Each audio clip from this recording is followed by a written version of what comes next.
Welcome to Redefining Medicine, an intimate and personalized program that illustrates a different side of the practice of medicine. Our in-depth conversations will focus on the physicians and practitioners who are redefining medicine through their integrative, functional, and holistic approach to health and well-being.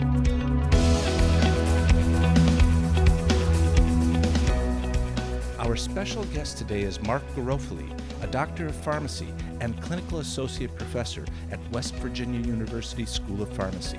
Mark helped develop the medication therapy management program at WVU. We'll be right back with our interview after this brief message from our sponsor. Hey there, listeners. It's your host of the weekly podcast, Redefining Medicine. I have a question for you. How much time do you spend ordering functional lab tests for your patients? Ordering from multiple lab companies for hundreds of patients can quickly turn into hours of admin time. But there's a new way to order lab tests that I'm excited to share with you. Rupa Health is a tool that lets you order 20 plus specialty labs in a single portal. You can order all tests you normally do from companies like Dutch, Vibrant, Genova, and Great Plains, and so many more. Imagine you're ordering a hormone panel for a patient that includes tests from 3 different labs. You have to log into 3 different websites to place separate orders and then come back weeks later to check tracking number and download results. Rupa eliminates all of that by having all ordering, tracking, and results in a single place, and they also handle invoices, tracking shipments, automated follow-ups, personalized instructions for completing tests, and so much more. The best part about Rupa, it's free for all practitioners.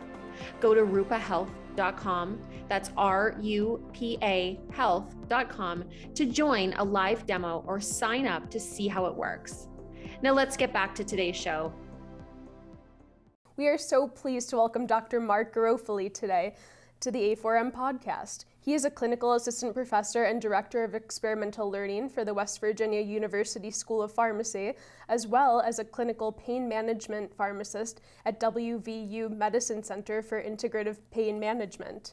He is board certified in geriatric care, along with being a certified pain educator. Welcome today. Thank you very much. So I see that you began your career in pharmacy and have worked your way to pain management. So what made you develop the MTM program and the Safe and Effective Management of Pain program? Well, first off, it's a team. It takes a village, folks, so I appreciate that, but it was a whole team. Now, the MTM, which is Medication Therapy Management, that's where it's golden for us pharmacy professionals, really. It's having conversations longer than your 10 seconds in a grocery store, pharmacy, gas station, or whatever, because let me tell you, as soon as somebody knows in a conversation that you're a pharmacist, all of a sudden they share all their medicine names with you, and it's the most intimate discussions, even with strangers. But anyways, in starting the medication therapy management program, we were concentrating on pain management within that. And that was actually through a CDC grant, and that was funded through our West Virginia University School of Pharmacy. In tandem, we worked as a team with our state officials and authorities as well. So it was really a great example of a multi-leveled approach of having, aiming to have effect, in this case, even incrementally on the opioid crisis, which in wild and wonderful West Virginia, we are the ground zero of the opioid crisis. When you look at things statistically, I always, as a pharmacist, I always say respect the pharmacology. But we also have to respect the statistics and the numbers. When you look at a percentage of population base, we lead God's given earth in drug overdose deaths. But when you look at the raw numbers, the same picture is not painted.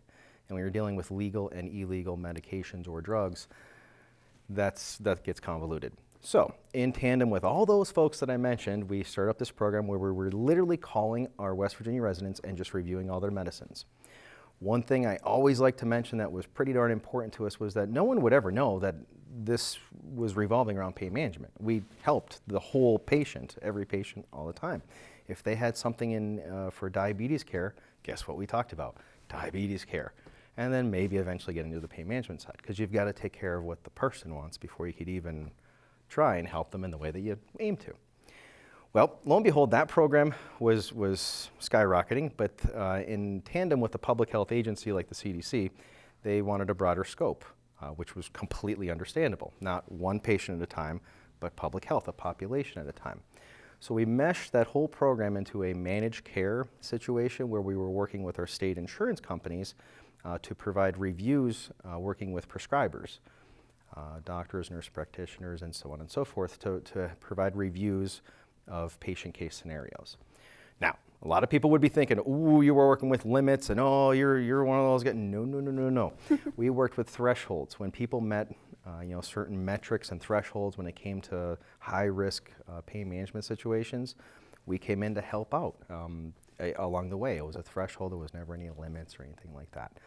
So it was very twofold in those two programs of patient by patient, and then also in a public health, population sense as well too. So.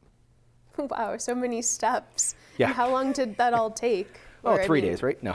Yeah. No, the MTM program was probably on a timeline of getting everything going within a year, which was incredibly fast, but we're all given 24 hours. It's what you do with it. The managed care program took a little bit longer to develop because we had to turn on a dime as far as what the revised goals were for all of that grant work and everything, and working with the state and even the national level. So that program actually still goes today. The relationships are still there. Life is all about relationships. As Johan Hari says, that's the opposite of addiction, actually. I digress. Anyways, that program still goes on today, and it is doing pretty well. So. That's great. So I see you have your own podcast. Are these things you cover on your podcast, which is called Pain Pod? Absolutely. So yes, I am the host of the Pain Pod. Come one, come all to the Pain Pod. Somehow you end up with taglines. It just whatever spews out, right? But that's on the Pharmacy Podcast Network. We've got, I think like 100,000 people across the country that tune in. Wow. For what we hope to be very dynamic topics. Things like we're talking about here today with, for an anti-aging conference, of really thinking outside the box when it comes to a myriad of things, but in pain, substance use disorder, and everything else too. It's really important. And we've had the Pain Pod actually started during COVID. The relationships were forming years back, and we're all only given 24 hours in a day, so I kept getting asked, and finally was like, let's do this. And we started out, we've had a couple episodes that went over things like, I remember there was opioid madness, and sorry, March Madness, it's a play on basketball. Early on in COVID, the basketball tournament went away, and I said, well, let's do something for pain management on our podcast. Why not? And then we've had interviews along the way. We've had Dan Schneider, the pharmacist. I am just a pharmacist. He's the pharmacist from the Netflix series that I'm sure everyone probably with a pulse knows of. And so on and so forth. We cover broad topics too, like even just healthcare law, and then best practices within pain management. So it's not always just medicine, because even as a pharmacist, we fluently know that that's one part of the puzzle, especially when you're talking something like biopsychosocial care and the whole, us humans, we're more than just one thing, so. That sounds really interesting. So where can our listeners catch your podcast and Absolutely. what day? It's so there's no set day or anything like that. We usually release an episode a month. We'll see if that increases in time. I know Todd Urey is actually the CEO of the overall Pharmacy Podcast Network, and he joked early on and said, well, we're not on Sirius XM yet, but who knows? Yeah. And I thought, well, yeah, that's aiming pretty high, but usually about an episode a month, and it's people can go to painpod.us as the website to get to that, or you could just go to the Pharmacy Podcast Network website as well too. So. Great, thanks for sharing that. No problem. So how do you see further research and lifestyle changes, particularly diet and exercise, affecting possible treatments for pain management going forward? Obviously, I think in a very impactful way. There's many things, not just within pain management, healthcare in general, and probably even more broadly across our whole society, but there's a ton of research out there. It's just, there's so much information, how do we get our eyes across it?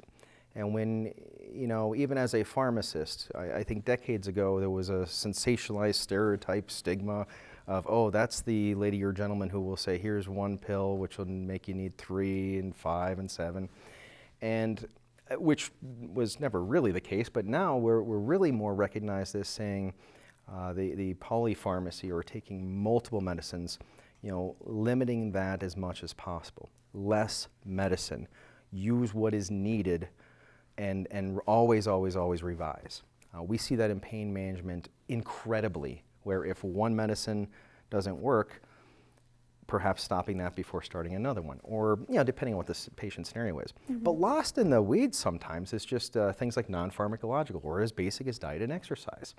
I experienced this so many times with fellow clinicians and everybody else in the healthcare space too, of, well, I tried all the non-pharmacological things, tried them all, they don't work. Really? Well, statistically speaking, there's probably about 14 million combinations and options, because even within diet and exercise, there's so many options. Me with my patients, and when I'm educating others for talking with their patients even, I like to say, break it down. Saying, well, diet and exercise. Oh, okay, well, you look at diabetes management. There's been guidelines 5-6 years ago that said, you know what, that's not working out for anybody, so let's just go right to the medications. Oh my goodness. Even as a pharmacist, we can't skip what we're on this planet to do, hunters and gatherers even. The research is getting more specific, and that's very good to see. Not just diet and exercise, but what types. There was a session, a session here for A4M on count colors, not carbs or calories. And I thought, even in title alone, kudos to the presenter. It's things that stick with people, and that's really important. That's just one of many ideas, of course.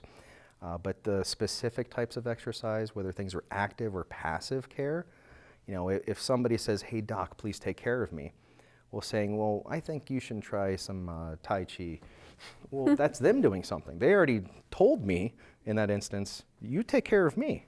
So depending on the medical condition, maybe massage would be better, because then we're actively taking care of someone who wants passive help. So really whittling it down is important, and the research is starting to go down those same routes, and it's very promising to know, based on each individual medical condition, what part of diet and exercise will help the most. Well, thank you so much for coming on the podcast You're today. welcome. It's been a pleasure talking with you. Likewise. We've enjoyed having you on Redefining Medicine. Thank you very much.